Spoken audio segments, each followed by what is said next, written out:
Hello and welcome to today's UK Column News. It's Monday the 27th of April, just after 1 o'clock, and I'm your host, Mike Robinson. On my own in the studio today, weather in Plymouth this morning was very pleasant. It started to get cold and cloudy now. Round about the country it looks a bit of a mixed picture as well, everything from sunshine to snow last night apparently. So mixed picture around the country, and a mixed picture in the news as well. I suppose we can't do anything but start with this article from the Mail. Over 75, sign here if you're ready for death. GPs to ask all older patients if they'll agree to a do not resuscitate order. Now, of course, this shouldn't come as a surprise to anybody. This has been absolutely on the cards for a number of years now. And really the lack of traction in Parliament for a euthanasia bill being driven by Lord Faulkner and others really hasn't got the traction that they wanted, and so it looks like they're taking another approach.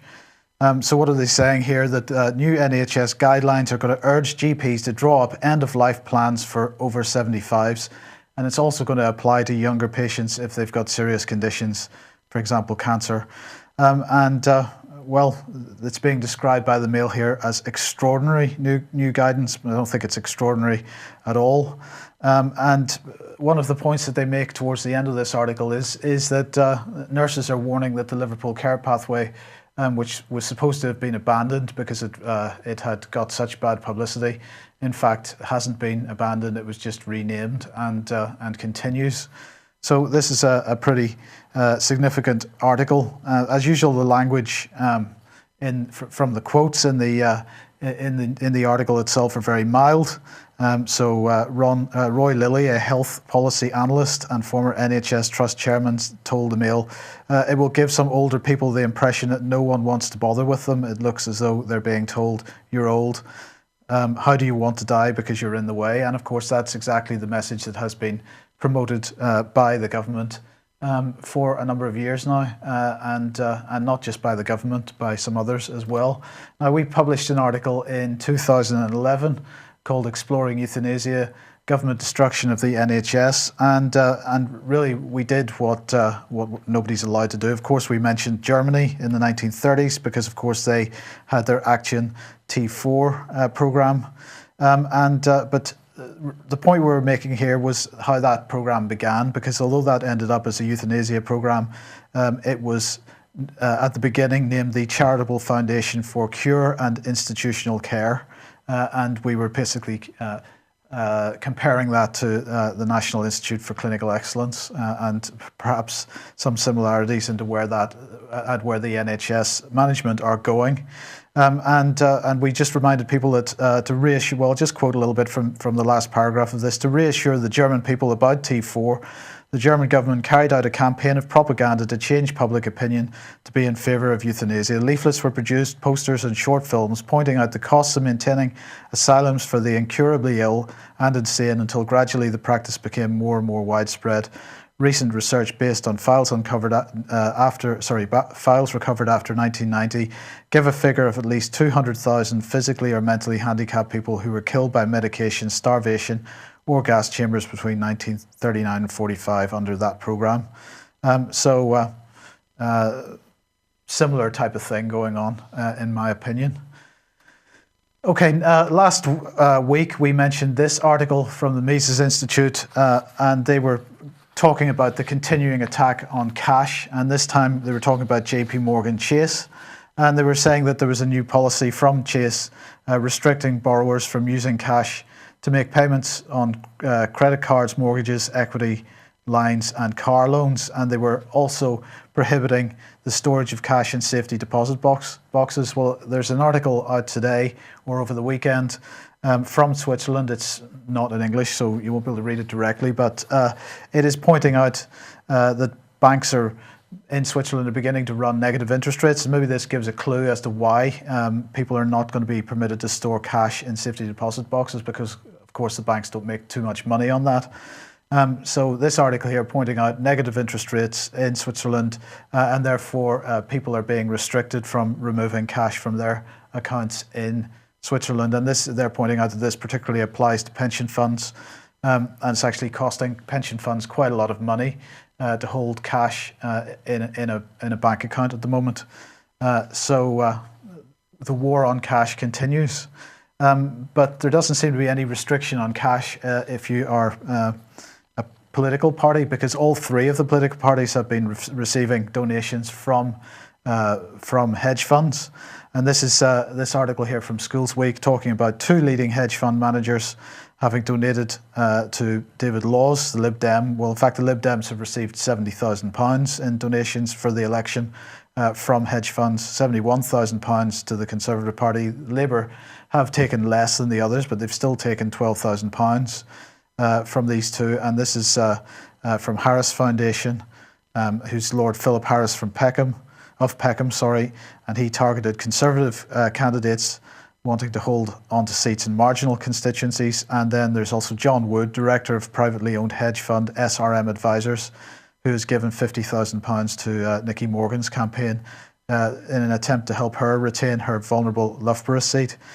So no corruption there, no big money going into candidates in an effort to swing the election.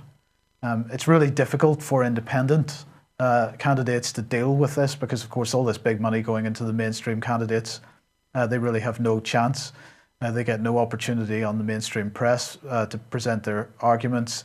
And although I've seen a couple of independents managing to get onto the hustings tables, it's quite a rare thing, actually, for independents to be able to speak from the tables with the other mainstream candidates. So I would say that this just more evidence of corruption within the electoral process, and it really should be banned. Okay, this article here from the Complete University Guide, they're talking about the fact that class sizes at universities are falling. That's perhaps not a surprise, bearing in mind the £9,000 a year fees that people are having to pay.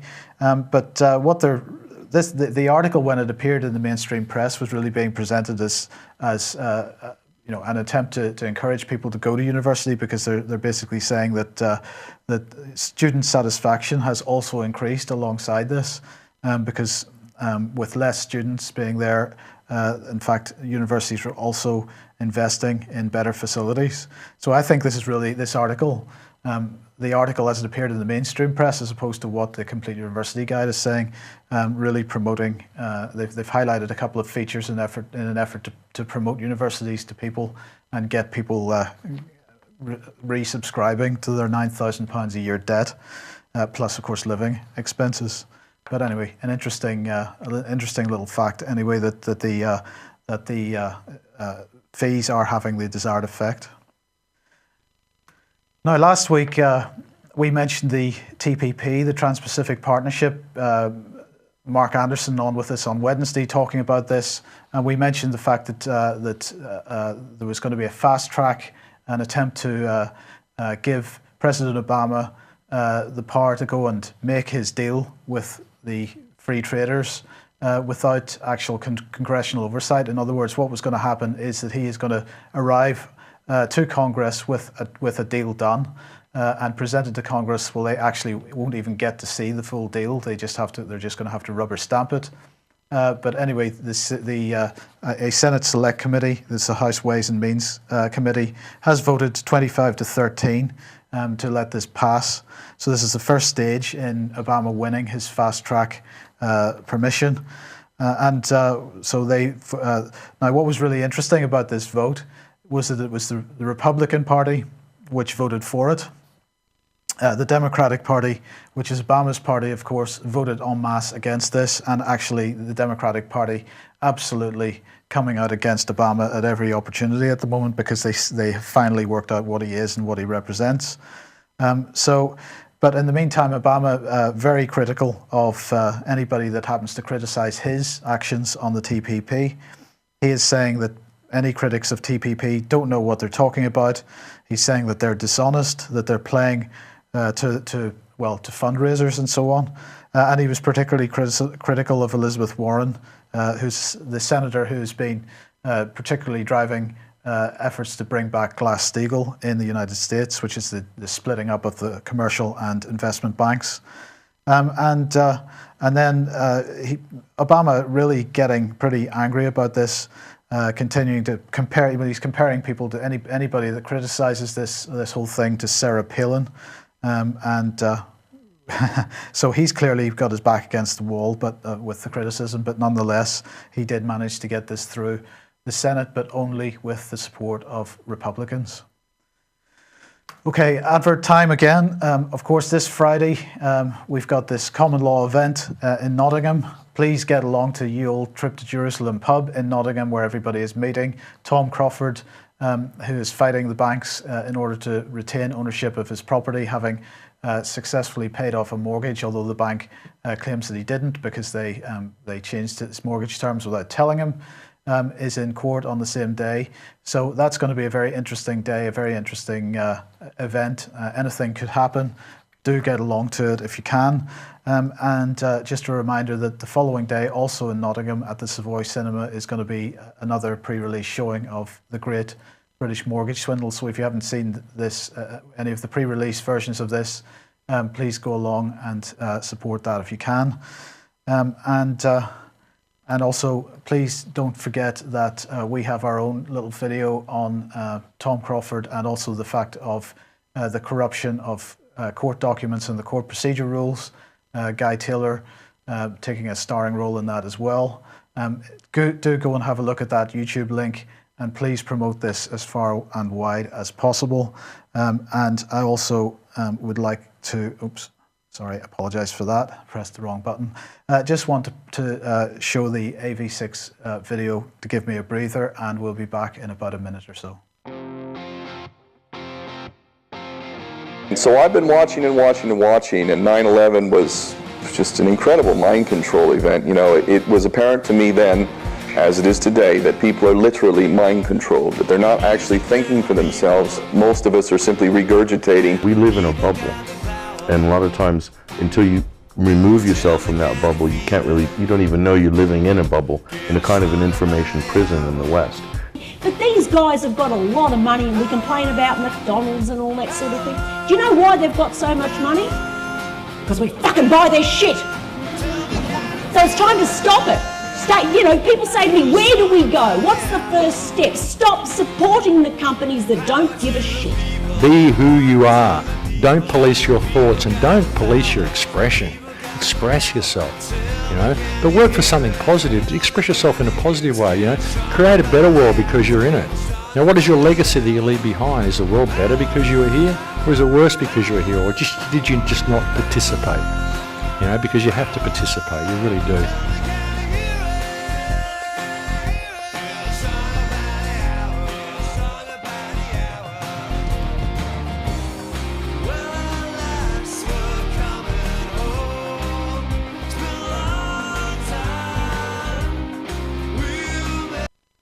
Okay, now, just before I go on, John is not here today. He's busy doing other things.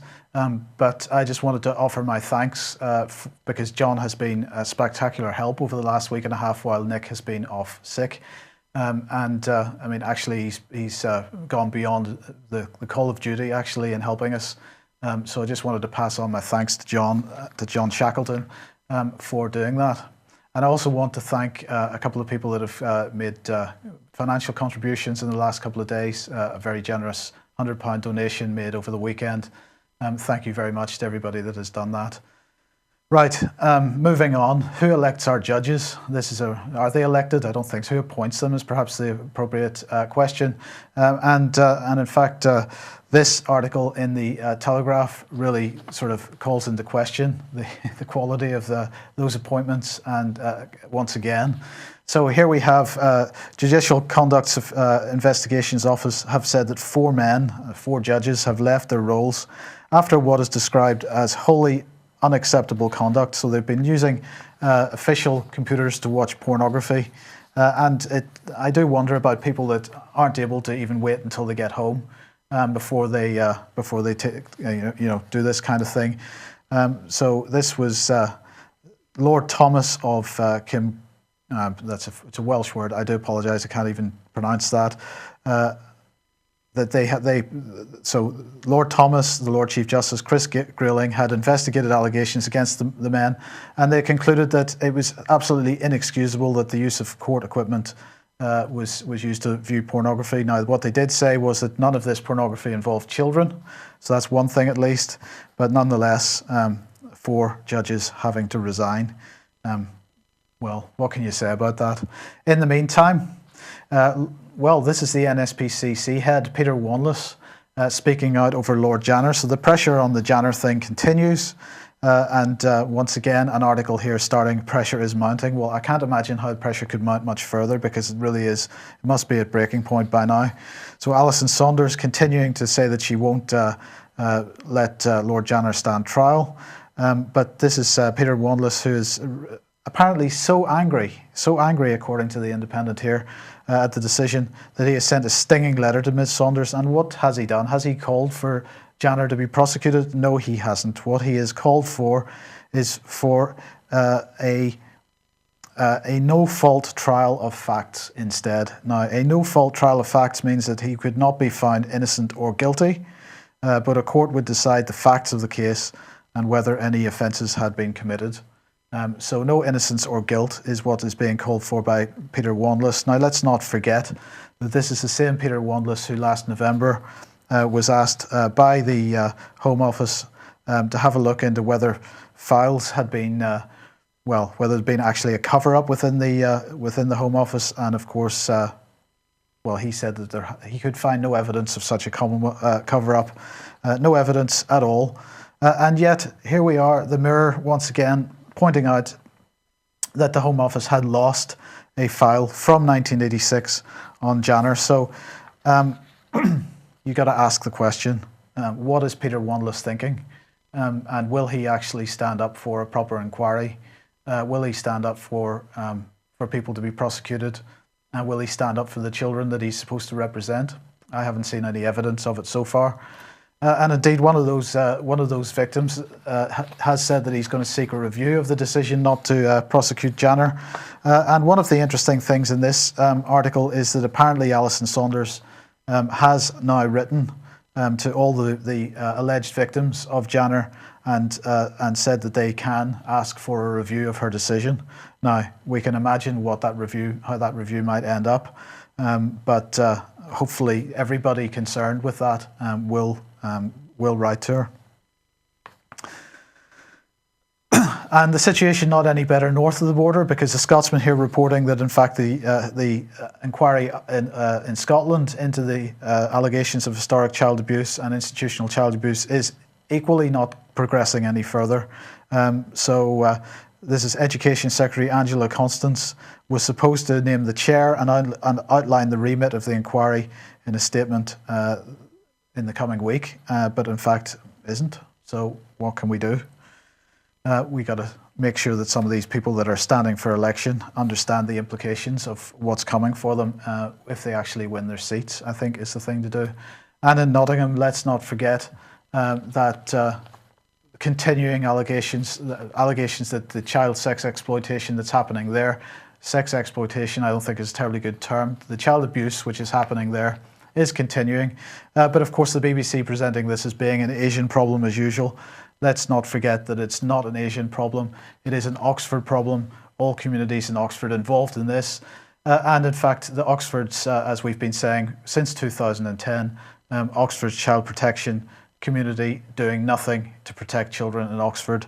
And I think we hinted on Friday that we view this whole child abuse business as being a sort of drip effect as they just allow these stories to come out and they're absolutely watching the public reaction to this and releasing these stories at a pace which keeps public reaction just below boiling point. I think we've got to try to encourage the public to actually boil over on this one, because we're not going to make any progress otherwise.